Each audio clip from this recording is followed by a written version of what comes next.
২০১০ সালের south Africa বিশ্বকাপ। মাঠ জুড়ে তখন টানটান উত্তেজনা, আর বিশ্ববাসীর মুখে মুখে ফিরছে একটি সুর, ওয়াকা ওয়াকা। এই গানের মিউজিক ভিডিওর সেটেই প্রথম দেখা। স্পেনের সুদর্শন ডিফেন্ডার জেরার্ড পিকে এবং ল্যাটিন পপ সম্রাজ্ঞী রানী শাকিরা। প্রথম দেখাতেই প্রেম, আর সেখান থেকেই শুরু এক আধুনিক রূপকথার। পরবর্তী এক দশক ধরে তারা ছিলেন বিশ্ব মিডিয়ার অন্যতম হটেস্ট কাপল। একে অন্যকে চোখে হারাতেন। তাদের যৌথ জীবনে সুখ শান্তি ছিল উপচে পড়া। একে একে জন্ম নেয় দুই সন্তান, মিলান আর সাশা। তাদের নিখুঁত পারিবারিক ছবিগুলো দেখে যে কেউ ভাবত এটাই হয়তো পৃথিবীর সবচেয়ে সুখী পরিবার। কিন্তু এই নিখুঁত রূপকথার আড়ালেই জমছিল কালবৈশাখীর মেঘ।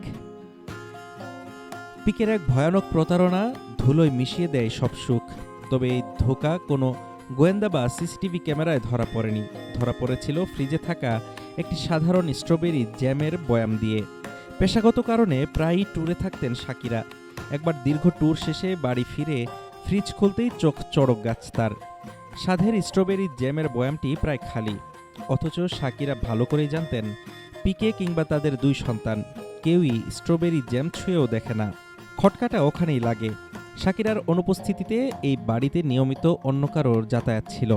পরবর্তীতে জানা যায়, পিকের নতুন প্রেমিকা ক্লারা চিয়াই শাকিরার অনুপস্থিতিতে এই বাড়িতে এসে রাত কাটাতেন এবং ফ্রিজের জ্যাম খেতেন। একটা সুন্দর সংসার আর বাচ্চাদের মুখের দিকে তাকিয়ে প্রথম দিকে প্রমাণ পাওয়ার পরও পিকেকে ক্ষমা করেছিলেন শাকিরা। ভেবেছিলেন পিকে শুধরে যাবেন। কিন্তু প্রতারণা যখন অভ্যাসে পরিণত হয়, তখন আর ফেরার পথ থাকে না। ২০২২ সালে দীর্ঘ ১২ বছরের সম্পর্কের চূড়ান্ত ইতি টানেন শাকিরা। তবে শাকিরা আর ১০টা সাধারণ মানুষের মতো ভেঙে পড়েননি। পিকের এই ধোঁকাকে তিনি রূপান্তর করেছেন নিজের শক্তিতে।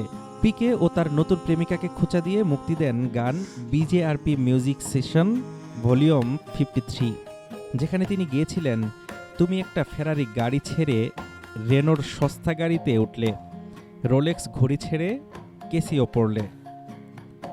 এই এক গান দিয়েই বিলবোর্ডের সব রেকর্ড ভেঙে মিলিয়ন মিলিয়ন ডলার আয় করেন এই পপ তারকা। যে নারীর ইশারায় গোটা বিশ্ব নাচে, তাকেও ভালোবাসার বাজারে শূন্য হাতে ফিরতে হয়েছে সত্যি। তবে তিনি আজ এক স্বাধীন স্বাবলম্বী মা। এক সাক্ষাৎকারে শাকিরা নিজেই বলেছিলেন, আমি ভীষণ পরিবার কেন্দ্রিক একটা মানুষ ছিলাম, কিন্তু আমার সাজানো জীবনটা হুট করেই এলোমেলো হয়ে গেল। এখন আমি আর কোনো সম্পর্কে বিশ্বাস রাখতে পারি না। তবে আমার দুটো ছেলেই আমার শক্তি। ওদের দিকে তাকিয়েই আমি যন্ত্রণা ভুলেছি। সম্পর্কের বাজারে শাকিরা হয়তো হেরে গেছেন, কিন্তু জীবনের মাঠে তিনি আজ এক অজেয় বিজয়ী। Desk report, Dhaka today.